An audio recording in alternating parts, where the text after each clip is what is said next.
All right, good morning, afternoon now.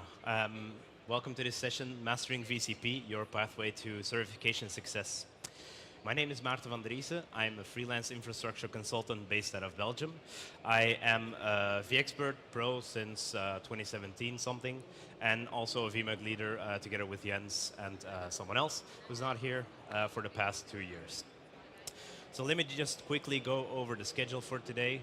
We're going to go over a couple topics, like why would you bother with getting a certification at all, the different tracks there are, what changes that Broadcom introduced to the program, some preparation and tips and tricks that you might want to know about, a couple of frequently asked questions that I get, and then next steps after you got your VCP. So the first question is, why should I even bother with taking certification? That's a question I asked myself as well, like right before I got my first cert. I was back when you really had to bother people to get the training course, cost a lot of money, so you had to make your case a bit. So for me, it was a way to show myself really that I actually know what I'm talking about and that I'm at a certain level. It's really just a level setting experience for me. It also kind of helps with finding a new job if that's what you're doing. You can put that on your resume that you have a certain certification level. It helps recruiters if they look at it to get you hooked up with the correct jobs. So a lot of you might already know the big three certification tracks that exist. So you've got data center virtualization, network virtualization, and cloud management and automation.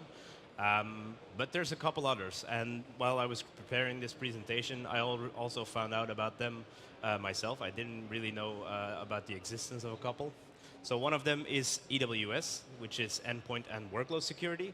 That's basically just the Carbon Black certification. So if you're into that, by all means, go for it. You've got TKO, the VMware Tanzu for Kubernetes operations. That is completely focused on Tanzu and the whole ecosystem there. So there's also a track for that. And then recently they announced the VCF certification track. So that is also a track you can now go down. When Broadcom took over, they also introduced a couple of changes to the program, some of which were way overdue. So the first one is they got rid of the required training, which was a big pet peeve of mine. It was kind of a gatekeeping thing, and it prohibited people from actually testing that they are at a certain level because they couldn't get the funding for their training. The training wasn't really that cheap either. So they got rid of that. They do still make a distinction. So if you take the training and then take the cert, you get a different badge than if you don't take the required course. Second is they introduced standardized exam fees. So in the past, there was a different cost for VCTA, VCP, VCAP, VCDX. VCDX is still its own thing, but for the first three, the cost is all the same. It's $250 flat fee, which is very good if you are coming from a VCAP level, which was $450 in the past, so they made it a lot cheaper. They also introduced new badges that you can collect, so you got to catch them all, of course. With the introduction, as I said before, between the required course and not taking the required course or not required anymore, there's different badges that you get. And then finally, there's a new certification manager. If you were certified in the past, you probably remember that the old certification manager wasn't really all that great, and you had to go through several hoops to get there. The new one's actually very responsive. It even works on your phone, which the previous one didn't, so that's also a very big plus.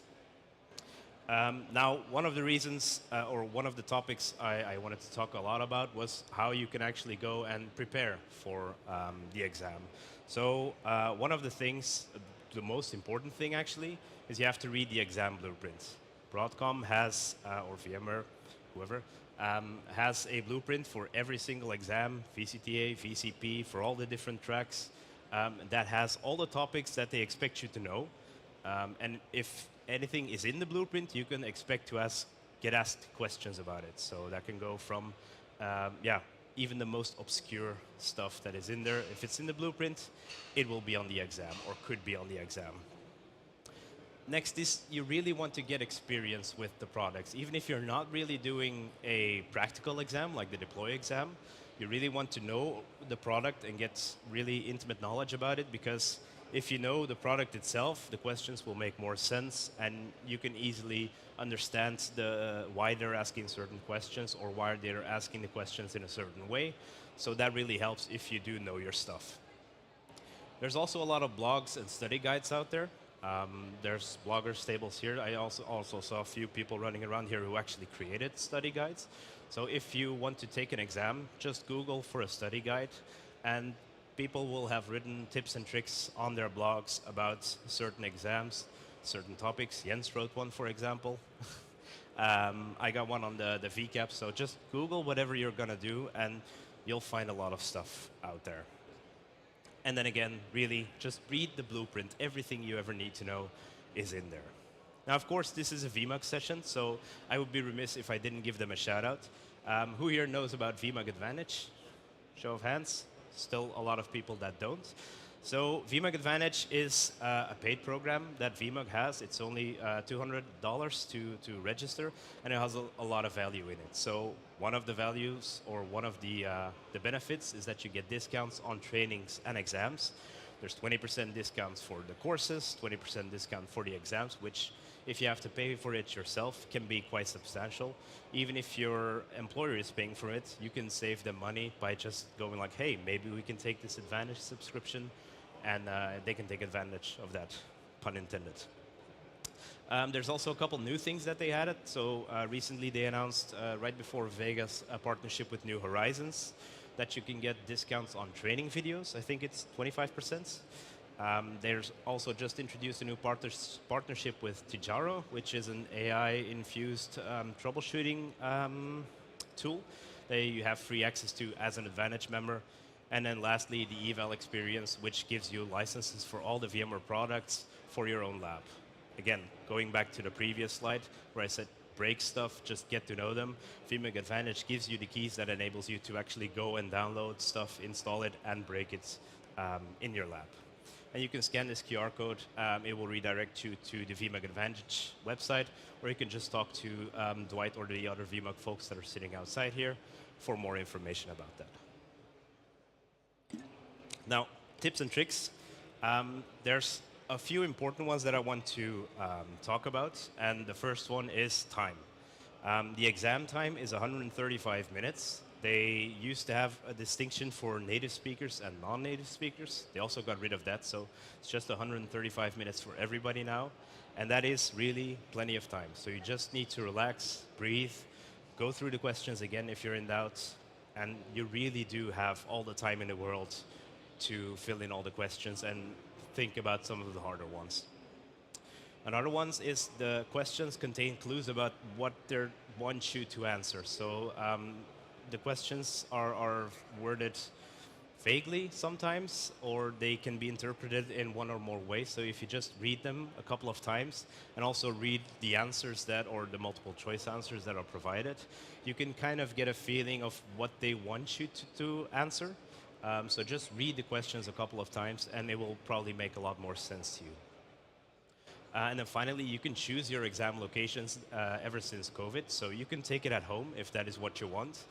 Be prepared to completely rip your desk apart, because the exam proctors do not want anything connected to your laptop or outside of just a single monitor. So if that's not really your thing, you can still go to the exam locations that are in your neighborhood. And this is for all the tracks. It's not just for VCP, but also the practical VCAP deploy exams, for example. They can all be taken at home if that is what you want. Another tip is you want to mark your questions. And why would you mark a question? If you don't really know the answer, or you selected one that you think is right, but you're kind of doubting, you can just mark it so that you can revisit it afterwards. There could be another question in the exam that gives you another hint about something you were unsure about. So it's a good idea to just mark that and then review all of them at the end so you can make sure you have the correct answer. And then read the questions again. I'm going to keep repeating this together with the blueprint thing. Those are probably the two best tips that I can give you, is just take it slow, read everything once, twice, 3 times, how many times you want. or need, and you will get a long way. Frequently asked questions. So back in Vegas when I did this session, I got the question is how you can upgrade your previous certification to a current level. So this gentleman was asking about a VCP 5. You may have noticed if you logged into the new certification portal that even VCP 4 or older certificates are valid again. So you can just upgrade them to the new version by taking an exam. That's all you need to do. And the versions that the exam are based on, you can also read that in the blueprint. So I think for VCP and VCAP, they're up to vSphere 8 now. I don't know exactly which update. I think it might be update 3, but just go through the blueprint again. It probably will be in there. Or you can just contact the proctor or the certification team, and they should probably give you the answer at that point in time. Another question I get, which ties into the first question, is the validity period for certification. So there's no more validity period. Once you get a certificate, it's valid for eternity. You do want to retake those exams or renew your certificate because right now it has a date next to it. So the last time I took a deploy exam was in 2022, so the certificate that I have is VCAP Deploy 2022. So that is also important to keep in mind. If you put that out there, the badge you have on Credly, for example, will also have the date there. So people can tell like, oh, he's not really up to date anymore, or maybe he's past needing to recertify. So just keep that in mind. The year will be next to your certificate. And then, do on-demand courses still exist? They do still exist. You can still take in-person training courses as well, or with Pearson VUE, for example. So there are still training options available. They're all listed on the VMware website as well. So just look there for an option that might fit you. There's different levels of training as well. So all the information can be found on the website.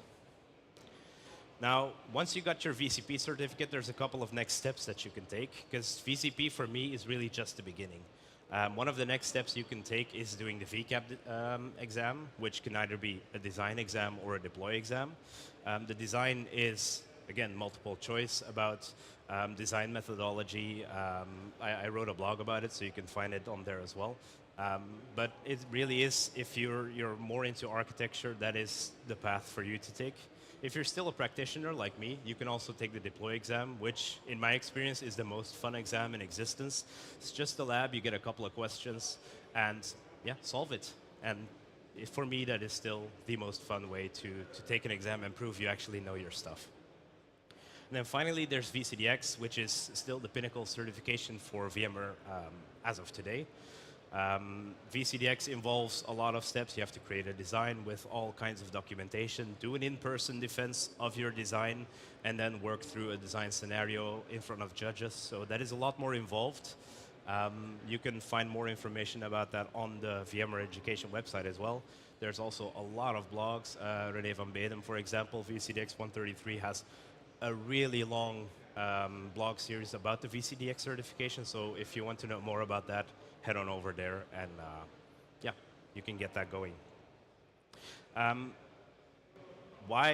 When would you know that you are actually ready to take those exams? For the design example, for example, I mean, if you've done a couple of designs or are reading up into architecture, you know about requirements, assumptions, constraints, and all that stuff, you might actually go and try the design exam. I do have to say it's a very difficult exam, at least in my experience. So if you're not really that familiar with those design methodologies, read up on them before you actually go and take them. And then the VCAP deploy exam is really meant for practitioners who have very familiar or intimate knowledge with the products. So if you've got 5, 6, 7 years of experience, you should be able to just wing it, go for it, and take the exam. I know a gentleman who's done that with less experience, and he keeps rubbing that in my face. So yeah, your experience may vary. And with that, that is actually all that I have for you. So are there any questions? I explicitly left a lot of room for questions, so let's have them. Yes, there's a microphone coming. Hello, I do have my VCP 5, I think in 2022 2010 or 2011. Hmm? I haven't been updated it. Will I have to do it, redo everything again, or I have some kind of like upgrade? You can Pass? just take the new VCP exam, so the one that everybody has to do, and that will upgrade your certificates to the latest version. Right. Because at the moment, when I log into my portal, I don't see anything on my portal. It's like something, everything is gone. Sorry, the last one bit was a bit hard to understand. Right. So when I log into my e-learner, right? Yeah. In my portal, I cannot see anything in there. It's just blank. Oh, you can reach out to the certification team or the education team. There's a web form somewhere on the Broadcom site that will create a ticket. I do have to say my experience right now is that they're very overloaded ever since introducing those new changes. So it might take a bit before you get a reply, but they do actually reply in the end.